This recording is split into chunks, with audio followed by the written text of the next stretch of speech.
Terima kasih pemirsa, masih di iNews TV Jayapura dengan topik mewujudkan pilkada yang damai di Papua.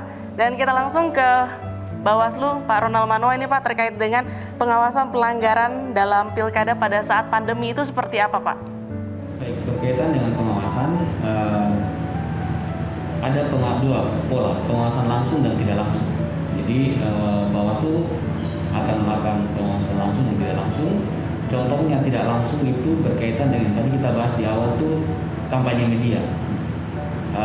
Bawaslu menginisiasi pembentukan gugus tugas yang terdiri dari Bawaslu, KPU dan KPID. Ini kami bertugas untuk memantau semua penyiaran, memantau semua termasuk juga media online dalam tanda kutip akan kita awasi. Apabila ada potensi pelanggaran kita akan pleno yang berkaitan dengan pelanggaran yang dilakukan oleh media akan ditindaklanjuti oleh teman-teman KPID, yang berkaitan dengan pasangan calon akan ditindaklanjuti oleh Bawaslu. Kalau itu mengandung unsur dugaan pelanggaran administrasi kami akan keluarkan, kalau itu berkaitan dengan dugaan pidana pun kami akan tindaklanjuti. Dan berkaitan dengan pengawasan langsung atau tahapan, Bawaslu sendiri menegaskan ke seluruh jajaran Bawaslu 11 kabupaten untuk profesional dan tegas dalam melakukan penindakan, karena rasa puas di masyarakat itu ketika Bawaslu bekerja profesional. Ketika masyarakat tidak puas, maka akan muncul berbagai macam konflik. Kedamaian itu akan sulit tercapai. Dan Bawaslu sudah membuktikan ketegasan tanpa pandang bulu. Di beberapa kabupaten sudah bahkan sampai inkrah dan masuk di penjara. Ada sudah 2 kabupaten itu, di Kabupaten Cipiori dan Kabupaten kemarin baru terjadi di Kabupaten Waropen. Itu terkait apa Pak? Terkait dugaan merubah hasil atau syarat dukungan bagi bakal calon perseorangan waktu itu Cipiori. Kemudian kalau yang Waropen berkaitan dengan memalsukan syarat dukungan KTP, dan itu sudah kami tindak lanjuti. Namun bukan berarti kemudian Bawaslu semena-mena. Kami juga mengingatkan bahwa kita memang Bawaslu ibarat memegang pedang bermata dua, tapi kita tidak boleh semena-mena. Karena jangan sampai kewenangan itu dipakai juga untuk sebagai alat politik. Kami Bawaslu Provinsi akan mengontrol semua keputusan, kebijakan yang dilakukan, penanganan pelanggaran yang dilakukan oleh Bawaslu Kabupaten harus profesional. Kalau itu sudah tidak sesuai dengan aturan, kami pun akan menindak teman-teman Bawaslu di kabupaten, sehingga asas keadilan itu betul-betul kita jaga. Ini kita harapkan menjadi pelajaran bagi kita semua, karena siapapun tidak akan kebal hukum, baik penyelenggara, pengawas maupun peserta. Itu yang Bawaslu sudah lakukan dan akan terus Bawaslu lakukan. Begitu. Oke Pak, terkait dengan pengawasan mengumpulkan massa pada saat pandemi, ini kan kita tahu bahwa pemerintah sudah mengatakan bahwa tidak boleh lagi ada pengumpulan massa, itu akan menimbulkan kluster-kluster terbaru. Nah itu seperti apa Pak? Berkaitan dengan mengumpulkan massa, Pokja COVID-19 yang dibentuk itu akan bekerja khusus untuk berkaitan dengan pelanggaran protokol COVID. Karena Bawaslu sendiri dengan personil yang sedikit mengawasi tahapan sudah sangat berat, sehingga Pokja ini yang terbentuk tadi Pak Kabut sampaikan bahwa nanti ketika ada potensi pelanggaran, Bawaslu akan koordinasikan ke Pokja tersebut, akan misalnya tindakan pembubaran oleh Satpol PP dan teman-teman kepolisian akan dilakukan, terus kemudian inventarisasi pelanggaran apa itu kemudian akan ditangani oleh Bawaslu. Berarti sanksinya itu langsung, bukan pidana? Sanksinya teguran langsung atau membubarkan? Membubarkan itu bagian dari pencegahan. Okay. Tetapi nanti kemudian ada pelanggaran. Pelanggarannya itu dalam bentuk apa? Itu sangat kasuistik. Misalnya pelanggarannya nggak pakai masker atau pelanggaran berulang, nanti sanksinya ada, sanksi administrasi, pidana pun ada. Begitu. Nanti kita akan menyerahkan ke yang berkaitan pelanggaran protokol COVID dugaan pidananya langsung ke kepolisian. Karena kepolisian sendiri sudah ada maklumat yang diturunkan, itu akan diterapkan kepada para pelanggar protokol COVID. Sebenarnya para pasangan calon dan tim sukses partai politik dan masyarakat harus sadar ini konsekuensinya berat. Artinya teman-teman di tingkat 11 kabupaten ini harus sadar bahwa ada konsekuensi hukum yang cukup berat sehingga semua harus menahan diri, bisa beradaptasi dengan keadaan ini. Semua kita tidak mau pilkada dengan cara begini, tetapi tidak ada cara lain selain kita beradaptasi dengan cara seperti ini. Cukup berat ya Pak, berebut tahta di tengah wabah seperti ini. Oke, kita langsung ke Ibu Naria, KPID. Bu tadi mengatakan bahwa setiap media itu harus berimbang, tidak boleh berpihak satu paslon, terus yang paslon lain tidak diambil atau tidak diindahkan seperti itu.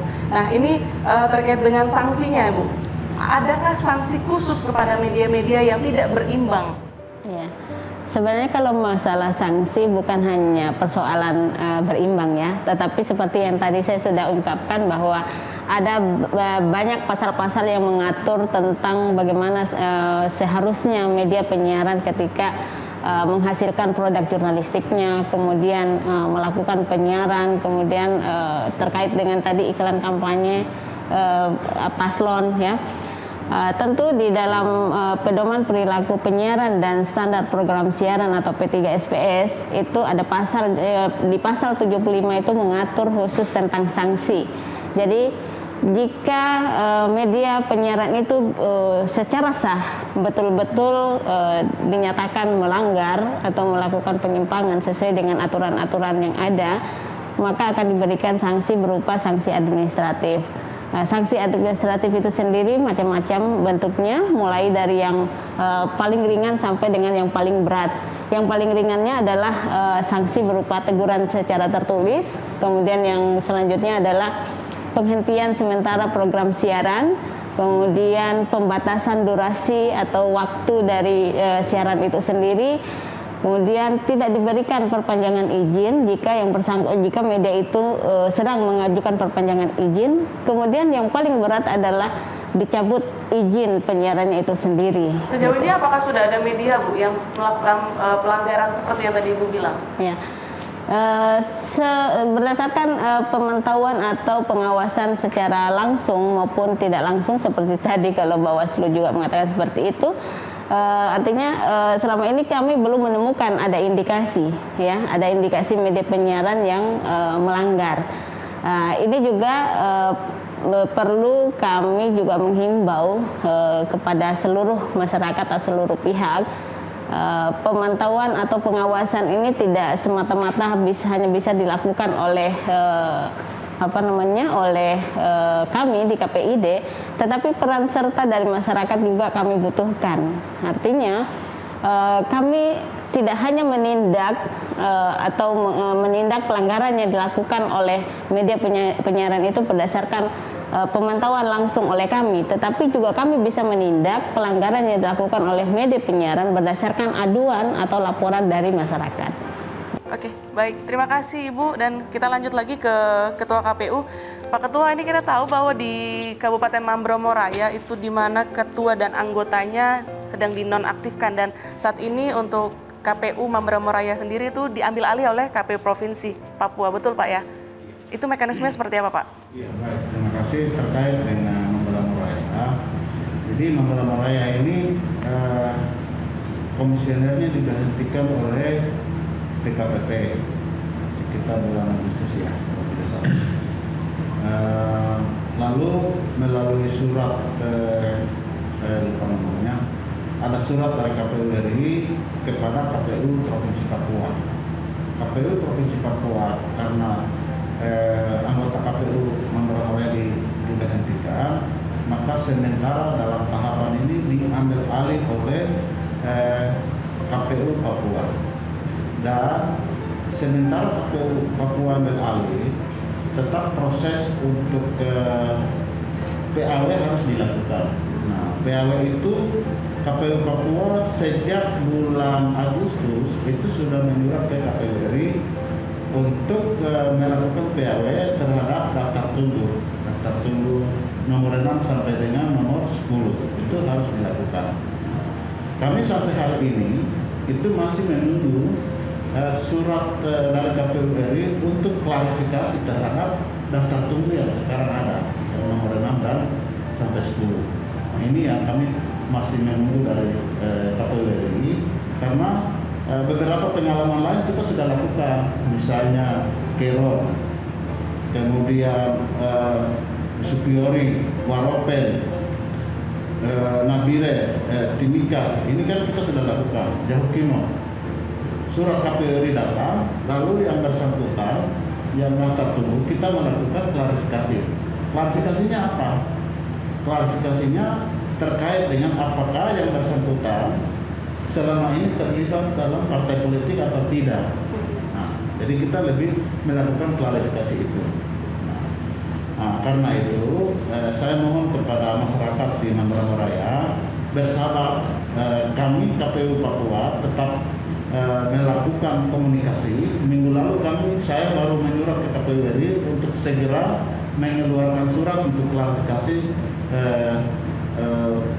terkait dengan PLW KPU Mambramo Raya. Itu sudah kami lakukan. Jadi mudah-mudahan saja dalam bulan ini surat dari KPU RI segera turun sehingga kami memanggil 5 orang ini yang daftar tunggu ini, lalu kami segera lakukan klarifikasi. Saya pikir itu. Sehingga kalau klarifikasi sudah dilakukan, maka proses berikut adalah kita lakukan proses pelantikan. Proses pelantikan dilakukan, maka ya mudah-mudahan beberapa waktu ke depan ya KPU-nya jadi definitif. Kabupaten Mambramo kapan akan melaksanakan pilkada pencoblosannya? Pencoblosannya sama tanggal 9 Desember. Serentak. Oke. 9 Desember 2020. Oke, semoga bisa cepat dapat yang baru lagi ya Pak ya. Mudah-mudahan. Amin. Oke, sebelum kita tutup, saya ada satu pertanyaan untuk Pak Gatot nih Pak, terkait dengan, kan kita tahu ya Pak ya, banyak sekali kepala-kepala daerah atau calon kepala daerah yang tersandung kasus hukum, dan ini prosesnya sudah sejauh mana Pak? Ya mungkin yang bertanyakan yang di Yalimo ya. Nah, proses sejauh ini yang kami ikuti kemarin disampaikan oleh Pak Dirlantas, karena ini yang menangani langsung Dirlantas mengenai mengenai kecelakaan ya untuk calon paslon yang ada di Yalimo. Jadi sudah statusnya ini dalam waktu dekat akan dilimpahkan kepada kejaksaan untuk yang bersangkutan. Tapi artinya dia tetap bisa ikut tahapan. Nah kalau itu mungkin ranahnya KPU yang mungkin nanti bisa, atau mungkin dari Bawaslu yang bisa. Oke. Dan kita sudah ada di penghujung, saya akan tanya terkait dengan harapan-harapan mewujudkan pilkada yang damai di Papua. Yang pertama saya mau ke Pak Ronald, silakan Pak. Baik. Closing statementnya. Kami menyampaikan kepada seluruh pasangan calon, tim sukses, partai politik, masyarakat pemilih, teman-teman penyelenggara baik KPU maupun Bawaslu.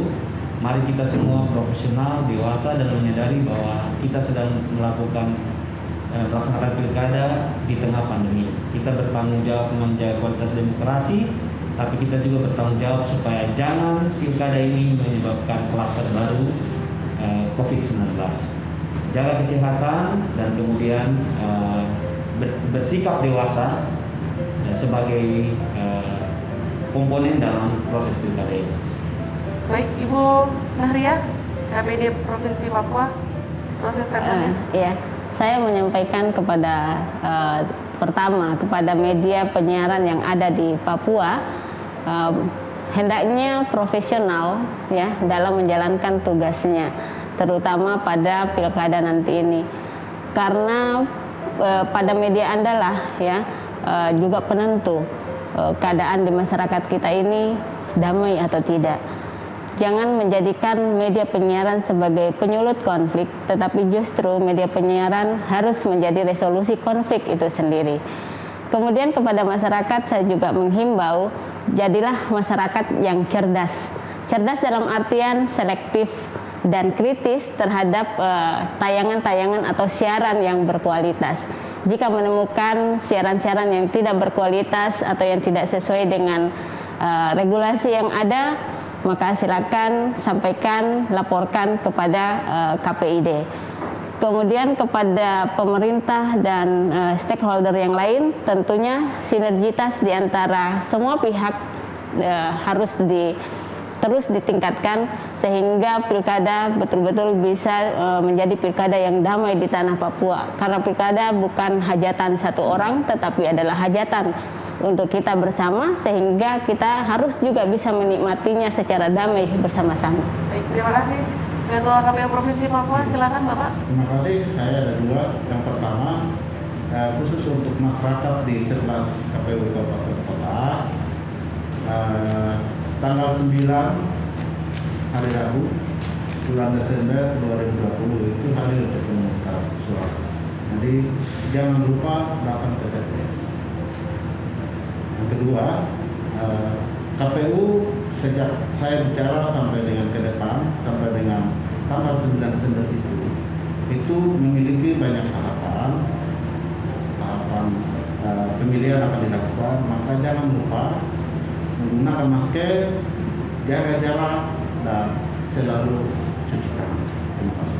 Baik, Karop silakan. Baik, terima kasih. Dari saya ada 3. Yang pertama, bagi masyarakat di 11 kabupaten yang nantinya akan dilaksanakan pemilu kada, bagi masyarakat yang sudah memenuhi syarat, silakan datang ke TPS dan menyumbangkan suaranya untuk memimpin pemimpin yang baru sesuai dengan yang dikehendaki oleh masyarakat setempat. Kemudian yang kedua, masa pandemi COVID ini tentunya semuanya harus tetap menjaga protokol kesehatan dengan tertib dan disiplin untuk melaksanakannya. Yang ketiga, bagi masyarakat atau paslon atau para pendukung yang sekiranya mendapatkan sesuatu yang tidak sesuai dengan harapan atau kecewa dengan hasil pada pelaksanaan nanti pilkada pada tanggal 9 Desember, tolong bertindak yang cerdas, tolong bertindak yang baik, dalam artian menjaga masyarakat untuk memberikan contoh yang baik. Hal-hal yang kira-kira tidak patut, yang tidak sesuai dengan apa kehendaknya atau keinginannya, silakan diajukan melalui mekanisme dan aturan yang ada. Itu saja. Terima kasih. Baik, terima kasih Ketua KPU Provinsi Papua Bapak Theodorus Kosai, Karo-Ops Polda Papua, Kombes Pol Gatot, dan juga anggota Bawaslu Provinsi Papua Kordif Humas Bapak Ronald Manoa, terima kasih, dan juga Ibu Nahria, Koordinator Bidang Pengawasan Isi Siaran KPD Papua. Terima kasih Bapak dan Ibu yang berkenan hadir dalam dialog para kita pada siang hari ini. Dan yang pastinya kedepannya kita akan undang kembali di topik-topik yang lebih menarik lagi. Dan pemirsa, usai sudah perjumpaan kita pada siang hari ini, saya Gracia Lagiselva mengucapkan banyak terima kasih atas kebersamaan Anda. Sampai jumpa di topik-topik yang lebih menarik lagi. God bless you and bye-bye. Terima kasih Pak.